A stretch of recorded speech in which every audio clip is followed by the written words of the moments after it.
Well, good afternoon. It's exciting to be here for Media Day. Of course, that means the season's getting ready to start. And I think everyone across the country looking forward to college football this season. I think it'll be exciting for everyone.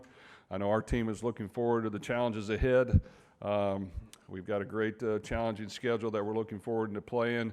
And we've got a lot of guys on our team that have worked really hard, put the time in all spring, all summer to get to this point.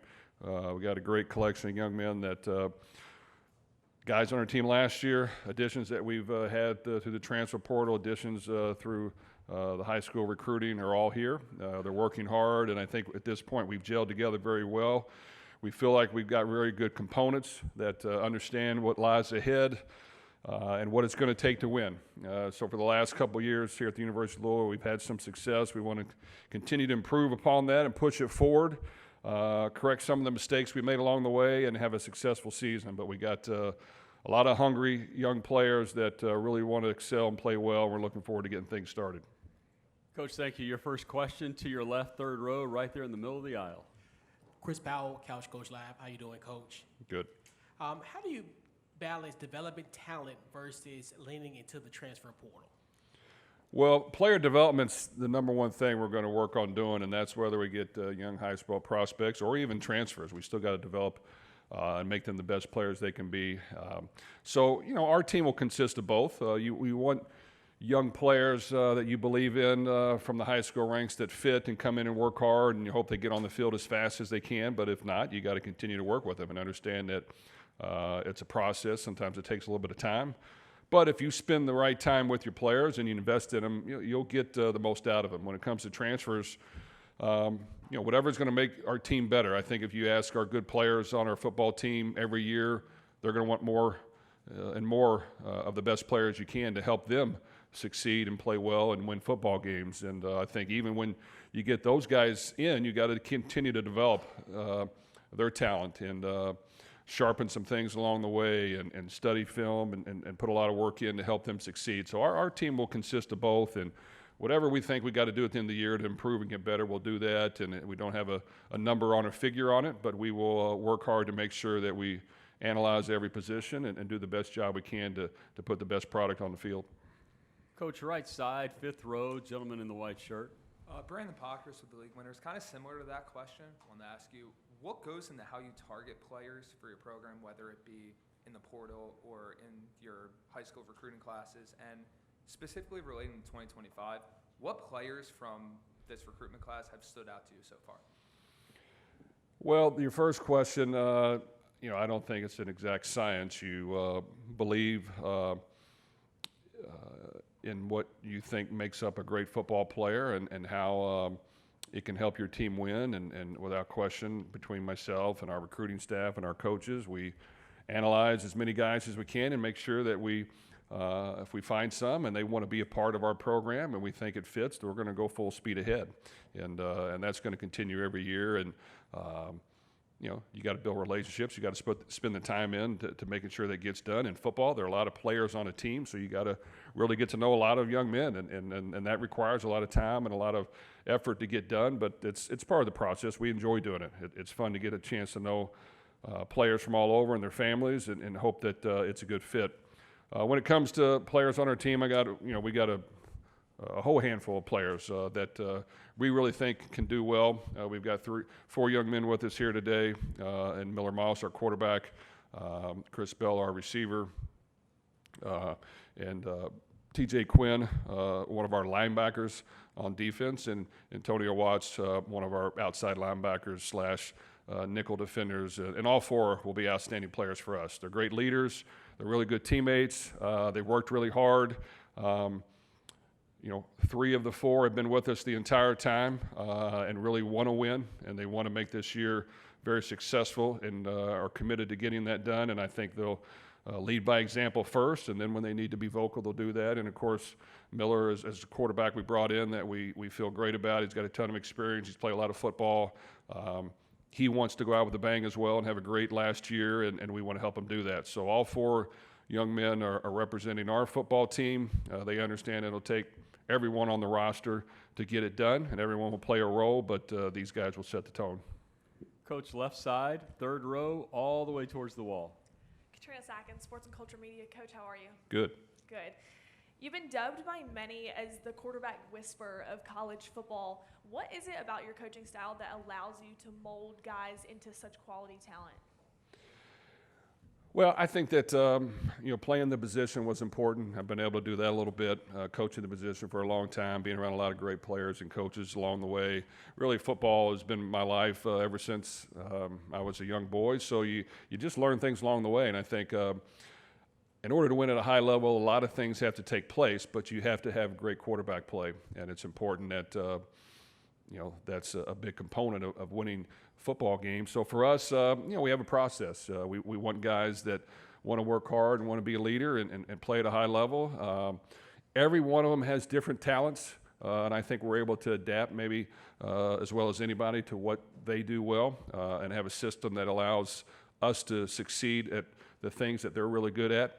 But all these players, in my opinion, and young men on teams, they work really hard now. And if you're willing to put in the work with them and invest in them, you're going to get great dividends out of them, and they're going to have great success. So for us, building the roster where the quarterback doesn't have to do everything, you have a good running game, you've got a good play-action game, you've got a good defense, you've got a good offensive line. All those things matter to great quarterback play, and we hope to once again for Miller to have a great year, and we definitely are optimistic that with the weapons we have and the team we have, he will excel and play extremely well for us. Coach, right side, about the sixth row, right in the middle. Steve, College Football Sunday. Coach, with both your buys being done by mid-October, what are some things that you're going to do to keep your team fresh for the last 7 games? Well, that's a great question. I think every head coach is different in their philosophy. For us, we're probably just naturally more cautious than others. We definitely understand the length of the season, the toll it takes on its body, and we adjust really our training throughout the year, but definitely in fall camp to make sure that while we get in a ton of good work, we get to the first game healthy. And it's important that our best players are healthy and that they're healthy as long as we can keep them that way. And if we're happen to lose a few, we've got to be able to respond, and the others have to step up. But we want to do our part as coaches and have a plan. Like, we just don't coach a certain way, and either, if we've got a lot of injuries one year and less the others, not adjust. We're going to adjust, and we're going to make sure that everything is being done to get our guys healthy, to keep them healthy throughout the entire year. Obviously, there'll be a few things here and there that'll happen, but I think we're very strategic in planning and making sure that practices are set up to get the work in, but to get to the game healthy. Left side, Coach, first row, right in front of you.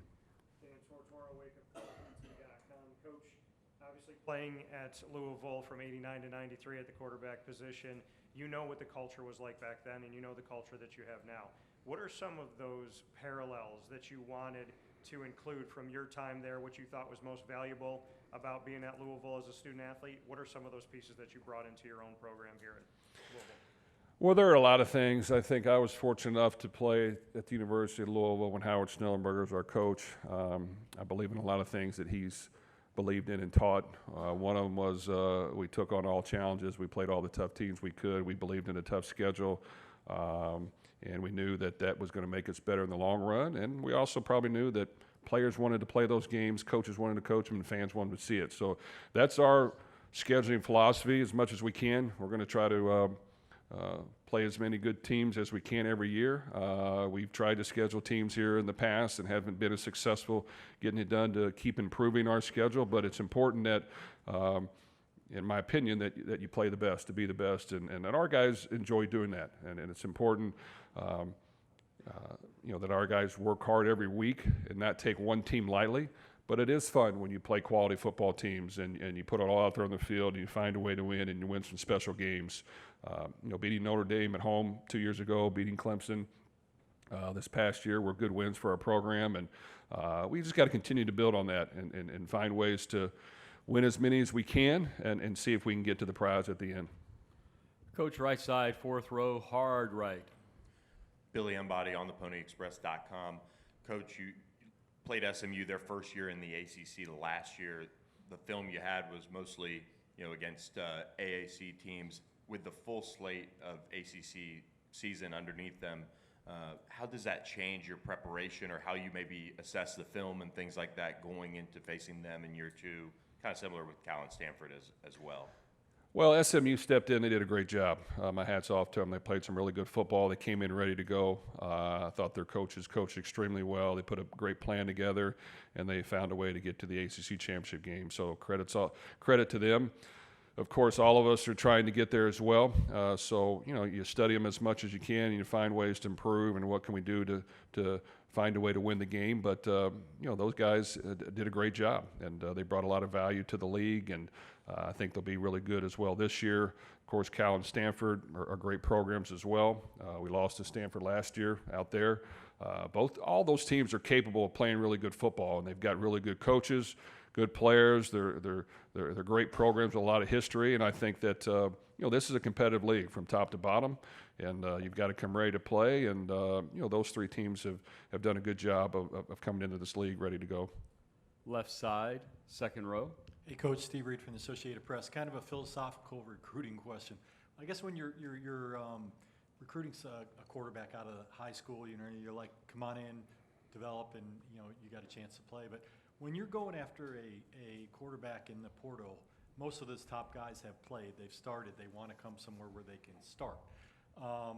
Is there a different recruiting method that you have to do as a coach? I mean, do you have to make promises? I mean, how does that work when you're recruiting someone out of the portal as opposed to high school?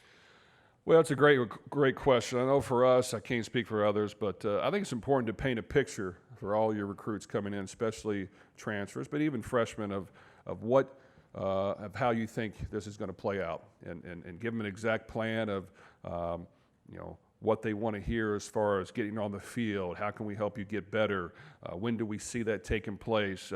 Can we help you get to the next level? What are the ways of doing that? And in the end, it's going to take them putting in the time and effort to do it. So there's not a perfect science. There's going to, they might be able to exceed that, or maybe they don't get to that point. But we put a plan together, and you've got to communicate with recruits now and make sure that you sell the vision that you have to help them achieve their goals, and you got to be specific. So we're very specific in what we talk about, how we can do it, what we've done in the past, and we go in great detail about presenting that plan to them and their family members or whoever's a part of the process, because it's very important, and it really means a lot to us as coaches that if we sell something to a prospect or someone coming into play, that we deliver.